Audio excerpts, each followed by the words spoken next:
Long-range planning is very important to the city of New York. I mean, 1 million people added to the city of New York, and by 2030 is a lot to contend with. So my real question is how do we ensure that long-range planning become a permanent part and have a priority in the city of New York? So from a business standpoint, David, I would ask you, does business really care about what the city of New York does with long-range planning? Obviously from the business perspective, long-range planning at the City of New York is critical to our long-term health.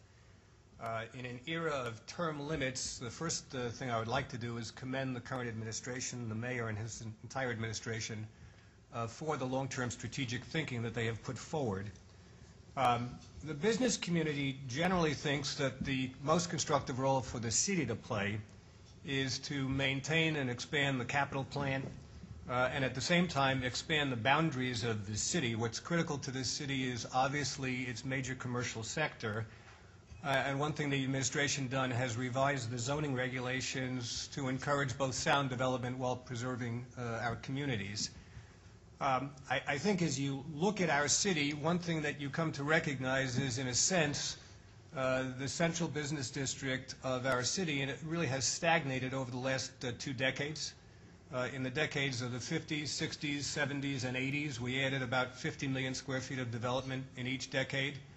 And over the last 20 years, the net growth of our stock, reflecting both the catastrophe of 9/11 as well as the conversion of some office space to residential, has almost been a net zero as compared to other cities like Philadelphia, as like D.C., San Francisco, any other major city in the country. So I think as we look to our long-term global future and look to comparing ourselves to the international cities, especially London, I think the mayor's thinking has been extraordinary in encouraging the business community to really expand the business district once again.